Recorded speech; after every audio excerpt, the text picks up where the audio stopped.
Welcome to the Daily Apple. I'm your host, Kevin White. Emma Ryan and I will dive into all topics related to the science of longevity, along with some other subjects we just find of interest, with the hopes to provide useful information for everyone. This stems from my personal interest to optimize the human condition, to not just live longer, but to live better.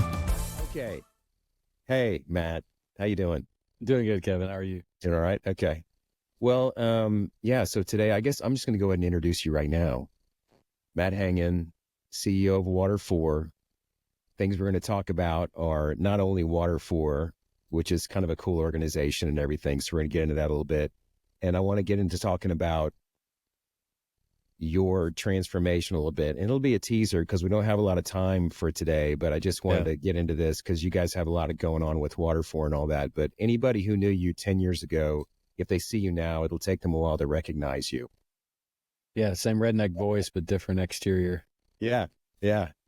But, you're, and full disclosure, I mean, we were just having coffee and I thought, man, we need to record some of this stuff because you're just an interesting cat. And I just wanted to spend some time doing this. We've been meaning to do this for a while and we looked at our schedules and both had a sliver of time. So I appreciate you making the time. Yeah, my pleasure. Yeah. So, but yeah, tell us a little bit about, go through a little bit about Water4 and kind of the history there a little bit, because that's kind of cool. Yeah, I'd love to. So I get the pleasure of leading Water4 as its CEO. If you want to check us out, we're water4.org. And we're a water charity that started really noticing that the biggest value we could provide was matching up the economics of a charitable solution, both at the point of installation and after the point of installation. So, 40% of water projects in sub-Saharan Africa, once they're installed, are broken within 18 months of installation. And our thesis is that happens because it's given to a community and everyone owns it, no one owns it. And so it's water infrastructure. It's really complex to manage and maintain. And we thought, how do we do this everywhere else in the world that has clean water? You have a business that goes and installs a water system, charges money for that water system, and then small incremental payments keep the water system working. Why do people want to keep it working inside the business? Because it pays their salaries. And so we just linked all the incentives up together. People want to have clean piped water at their homes. We provide that in rural Africa. Those people pay for that water at a daily basis in small little incremental amounts. That money goes into a business, and the business makes sure the water keeps flowing because it's in their best interest to keep it flowing because that's how they keep their jobs and make their own families flourish. So we're just trying to use charity, and wisdom together, and we do that through this kind of unique business-based solution to the water problem that the world faces. Yeah. So you're basically taking care of a basic need. You're setting it up, and then you're setting it up to where it takes care of itself by the people there on the ground, by the locals. So they have a vested interest in it as well.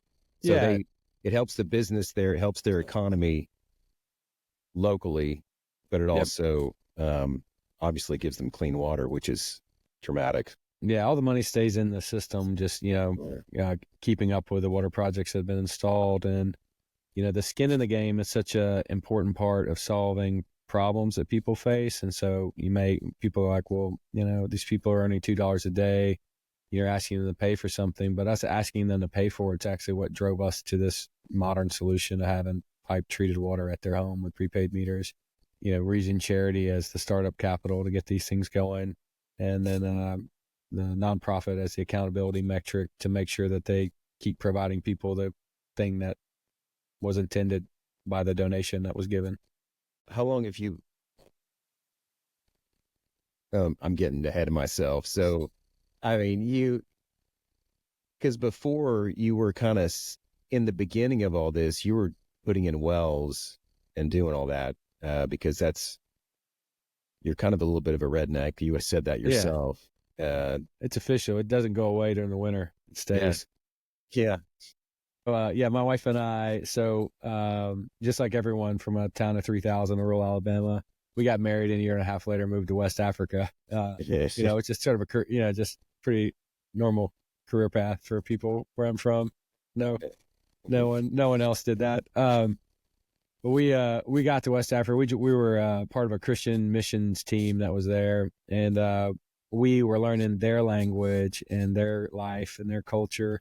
And within a year, we already had seen a little boy die of waterborne illness, and then adults suffering from waterborne illness and the elderly suffering from waterborne illness. And it was sort of just an abstract concept that people drank dirty water, people drink out of wells. It was romantic. It felt like the olden times or westerns or something, and didn't realize how much disease was in these open wells and unprotected water sources that people drank. So we started drilling wells. We'd started 5 small businesses locally and trained people how to make their own well drilling equipment, make their own pumps, install their own pumps, maintenance their own pumps. And we started doing that. We moved in 2008, started doing that in 2009. Mm-hmm. And that just has kind of developed and grown. Yeah. We partnered with Water 4 in 2010. They hired me in 2011 when I was a mess twice from that waterborne illness. And then I had the luxury of working inside a company and then getting the opportunity to lead it, in 2017. So how are things going right now? Where do you stand? You've got how many? I mean, whenever I heard the numbers of wells you've got drilled over there and actually functioning, you've done a lot of work. Yeah, Grace and I were, shooting fireworks off, and we did 100 wells a year. And this year we'll do 7,000 water projects at Waterforce. We're at 17,000 in total, 2.5 million people served. There's 1,000 employees inside 5 businesses in 4 countries in sub-Saharan Africa. And then we still are a Christian nonprofit, and we do discipleship through employees voluntarily to people. So it's not a condition that people get water, that they be a part of these, but those employees have started 30,000 groups that meet weekly that the businesses support. It's like a storytelling method. So a huge impact, and it's been a huge gift to be a part of it this 15 years or so now. So that's a lot of numbers, but when you look at the need and everything, what does that look like to you whenever you see it? I mean, to take 250,000 people a year is about what we help. And there's 32 million people in Ghana, the majority of which live in rural communities that don't have water. And so we're scratching the surface on the need that's there. There's 1.8 billion people on the planet that don't have clean water at their homes. And so this is why we believe you have to use charity and business together, because there's just not enough resources between governments and charities combined to help the people that need help. And so it's a question of how do you leverage a few cents a day to make sure that you're not in perpetual need of charitable donations. And so we work at large scales, 100,000 people at a time, to get to leverage those pennies into economies of scale to let us make professional businesses to provide modern water services that always work. And everyone again has a vested interest in it. The people who are running the wells, keeping them going, it creates a job for them and all that. So they take care of it themselves, and it gives them a sense of well-being and all to manage that on their own. Yeah, with the water systems, the fact that people have to pay for the water, and it makes it it's like a piece of private property, this tap that's out in front of their house. Yeah. And then they use it to start micro businesses. So it's like hundreds and hundreds of these little small businesses, because it's not a shared thing. It's a privately owned thing for the villager, the person at their home. They then have the right to leverage it for their own economic growth. And so restaurants and clothes washing and motorcycle washing bays and brick making and gardens and all this other stuff kind of pop up off the back of it entrepreneurially. So people spend a few cents, but they earn tens of cents off every transaction in this model. Yeah. Well, it's been successful, and it's grown a lot over the past, whenever it started. I think it's just a really cool concept. So thank you. Yeah, it's been a gift to be a part of. And like I say, it's the real pleasure is having worked with people in Africa that started working with us a decade ago that are now leading businesses with several hundred employees each. And our model is we've got 20 employees from America, and then over 1,050 in Africa. So it's been great to see the impact of training and developing skills and empowering not only people that use the water, but the people that work in the businesses every day. Yeah. Well, cool. I just thought that was worth kind of getting into, and kind of what you do is a little bit different than anybody else I know. So I just think you're doing cool stuff and getting that out there. You guys you're in a period of kind of raising funds and everything for the, yeah, for we've what got you do right now. so the first time in history, we make people pay out of 3 installments $100 to have a tap in front of their house. And so we go through, we're laying water infrastructure down, pipelines, trenching. And for the first time in organization's history, we've got 1,000 people that have prepaid for their home connections. So they're putting their $100 down. They put cash in our hands, and we don't have donations behind it to come back behind them. So we've had a guy, or actually a foundation, agree to install the pump houses and treatment plants for the water systems. And we're trying to raise $350 per of these 1,000 homes. So 350,000 in total to come back behind them and meet them in the middle. So they've done their hard part. They put their hard-earned money down. These are people that earn $2 to $5 a day. So their commitment for their own betterment's there. And now we're trying to raise money to help people help those that are trying to stand up on their own through the solution. So $50 a person makes a life of a difference with Water Forward. Once the water's piped there, it never needs a donation again, and really changes people's lives. Yeah, that's a good point. Once it's already there, it doesn't need a donation again. You're done. Yep. And it's perpetual. So it's and one of the other cool things I thought whenever I was at a little dinner thing with the whole Water Forward deal recently, and a woman will go and walk, like it takes 5 hours out of her day to go to and from. Yeah, 3 hours minimum is spent, 3 to 4 hours walking, and so you get all that time back. It's like what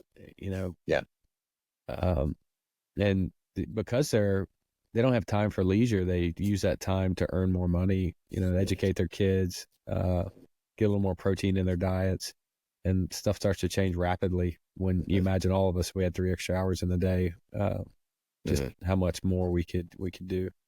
Yeah. And you have a thing coming up this weekend, right? Down at Scissortail Park, right? Scissortail. So anybody local to Oklahoma City, Friday the 28th at 8:30 a.m. till about 10:30 or 11. We do what's called our Walk for Water 4. We've got live music, events, bouncy houses, face painting, science stuff. But the main thing is you actually fill up a bucket with water, and then you walk almost a mile with however much water you feel like carrying. If you're listening to you, I know people are, wanting to get a good workout in. So, a full 5-gallon bucket, a gallon of water in that bucket. But you walk that first mile with that bucket to feel what everyone is doing when they don't have water at their house. So if they have to walk to a well, this is what life is like. But it's, 3 times as far, multiple times a day. So it really helps you connect and have empathy with people around the world that have to carry their water to their home. And that water that people carry isn't even safe to drink. And so the last lap is you walk in with an empty bucket. And that's what people do when they partner with Water Forward, is they eliminate this walk for water. People have water at their homes, don't have to walk anymore. So it's a empathy creating and cathartic experience to know that, wow, this is what the rest of the world does. Can't believe it. I'm so grateful I don't have to. And then secondly, man, this is a really cheap entry price into ending this walk for another human just like me by partnering with an organization that's worked out the solution. Yeah. Well, cool. That's going to be fun. I think the weather's going to be awesome, so it'll be a good time. Usually is. So, anybody that's here this Saturday on the 28th at 8:30, come out to Scissortail Park. There'll be a bald guy with a beard saying quasi coherent thoughts from the stage, and come find me, and I'd love to talk to you. Yeah, awesome. And I guess we should have shared that last, but I'm flipping this. So now I want to talk a little bit about kind of how we first met. And our nutritionist had a dinner, and she says, I'm going to sit you by this guy. He's got a CGM marker. He's all dialed in with his metabolic markers and all this kind of stuff. And we hit it off, and she was right. And really, think the world of you guys and your family and stuff. But you're one of the most intentional guys that I know. But the first time we met, you said, "Oh, I used to be a metabolic mess," and you showed me a picture, and it was unrecognizable. It was just crazy. Where you started flipping a switch and getting intentional and just being cognizant about some things. It was just quite the transformation over, I don't know, a couple of years or something. I don't remember how long it was. Yeah, I mean, like I was the mess for 7, and at one point I was on 30 different drugs a day. To over 24 autoimmune diagnoses, from thyroid to neurological, inflammatory, GI related, illnesses, and so that it was treatment, and then finally it kind of reached a point where it's like, man, this is not sustainable. I had my first daughter. She was 18 months old. I was walking with a cane again. I'd been in a bed and wheelchair for 6 months, confined to a bed with illness. And when we had our daughter, I couldn't pick her up because I was in too much pain, and they were putting me back on methotrexate and indomethacin. And I thought, I got to do something else. So I drastically overhauled my diet. Went on a whole foods, plant-based diet initially, which, ultimately wasn't sustainable for me, but lost 117 pounds, started tracking everything that went into my body, got off all 30 drugs, did my first half marathon, full marathon, and then 50-mile Grand Canyon rim to rim to rim in the first 12 months while I lost 100 pounds. Like everyone does. And then within 3 years of that, I'd done a full distance Ironman, and so it was quite a journey. It was a huge physical transformation. And, it's impacted the way I live completely, trying to get to a place of health. Yeah. And there's a lot more to that story, which we'll have to delve in sometime, but, you're very intentional about that kind of stuff. So, anyway, it's very cool. I might share a pre and post picture of Matt Hangen, because it's just phenomenal. I may share that on on our social feeds, a pre and post at some point. Yeah. Whenever we launch this podcast here. Recognizable is usually what I get, but it's kind of been nice, I'm 41 now, and I'm healthier than I was at 27. And, it's been a gift to, know that I could do it. Cause I was overweight for most of my childhood. I mean, all my childhood. And then there was a short window where I wasn't, and then I outkicked my coverage with my wife. And then I went right back to being overweight, unhealthy. And so my whole life, I kind of assumed that I was going to be overweight and unhealthy. It was just sort of in my genes, is what I'd been told and what I'd assumed.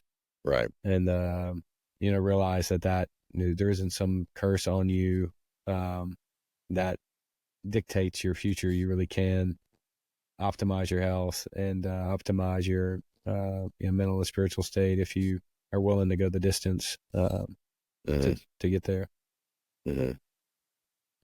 Well,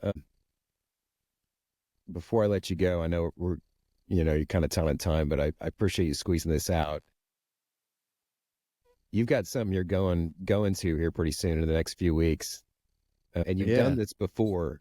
And tell me a little bit about that. Yeah, Kevin's trying to decide which one of the weird things that Matt does should we talk about first. I know, man, there's so many cool things. So I'm going to an abbey, so a monastery here in Oklahoma called Clear Creek Abbey, week from Friday. And I'm going to stay 3 days, 2 nights there. And it's a part of a process of silent retreats that I've been doing now. This will be my 4th year.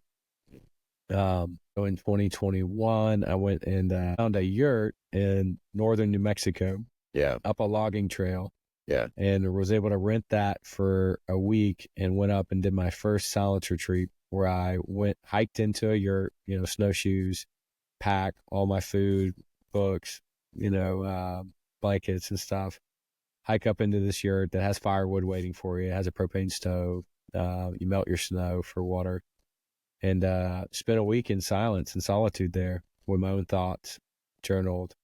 And that was like the most impactful one that I've ever done, because I hadn't done it before. But it was like apocalyptic. I would wait for the like, contrails, like white lines at planes leaving the sky, just to make sure that the world hadn't ended, because there was no sound, no motion, no electricity, no cell phone signal. Yeah. So I brought constellation books and maps and would sit out at night, and, in full darkness with the Milky Way above me, and try to identify the constellations, and sat and thought and contemplated my life, and honestly, the end of my life. Yeah, that's what I really went for. Is so much of, I think, human existence is the fear of the inevitable, which is the end. And I had taken this first silence retreat after these near-death experiences with illness. I got hit by a SUV training for my Ironman, and went through its window and got almost killed by a car. And I wanted to go up and sort of face the existential fear that I felt. So I did that. It was powerfully transformative, and then I've done it every year since. And every time I've done it, it's been alone, in a place of isolation, in one of these yurts that you can rent in New Mexico. And this time I'm actually going to join a monastic practice where they pray 7 times a day from 3:50 in the morning on. And this abbey has Gregorian chants that the other monks that are there do. And so you just follow along with them in their patterns of prayer and singing. And then there's manual labor that you do all in silence while you're there together.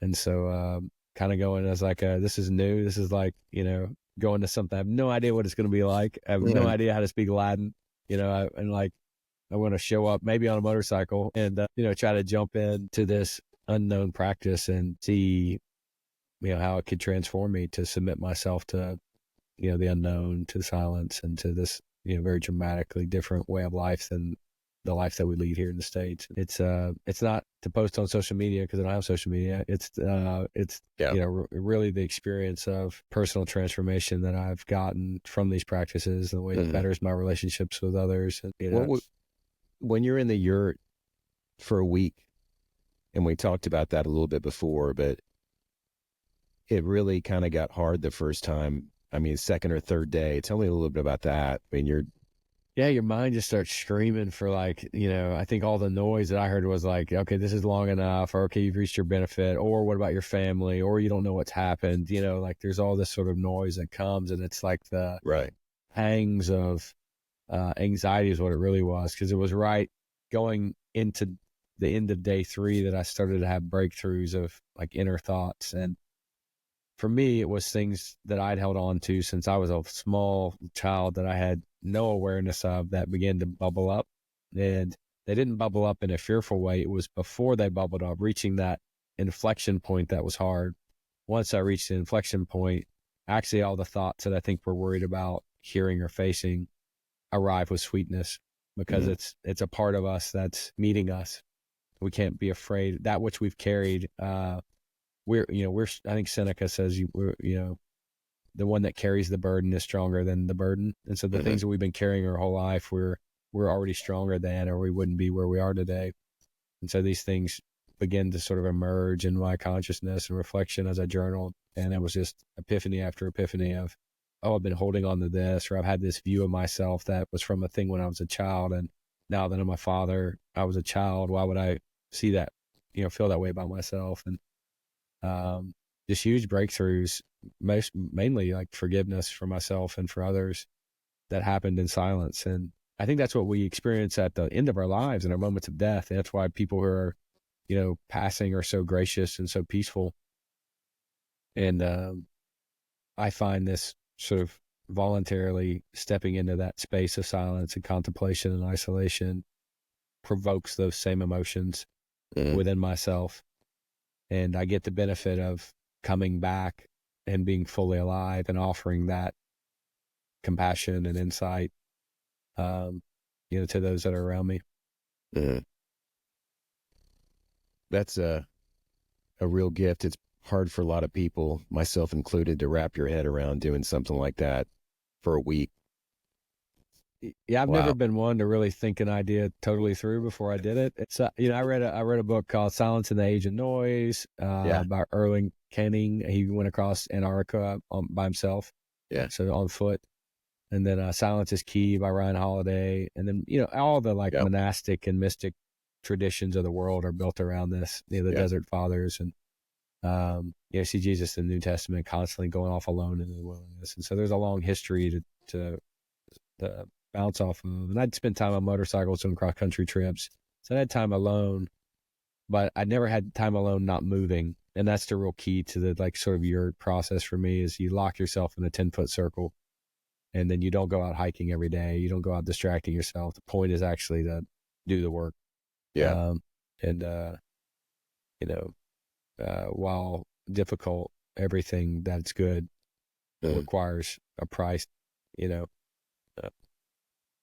been worth it for me every time. Worth it in my family too. My wife keeps saying, yes, go do this again. Go do this again. Cool. Well, I appreciate you sharing with that. And we'll have to catch up. I'm looking forward to talking to you after your visit to the monastery. May come back in a habit, like just love wear it. like wool dress and a nice thick leather belt. How could I get any weirder, Yeah.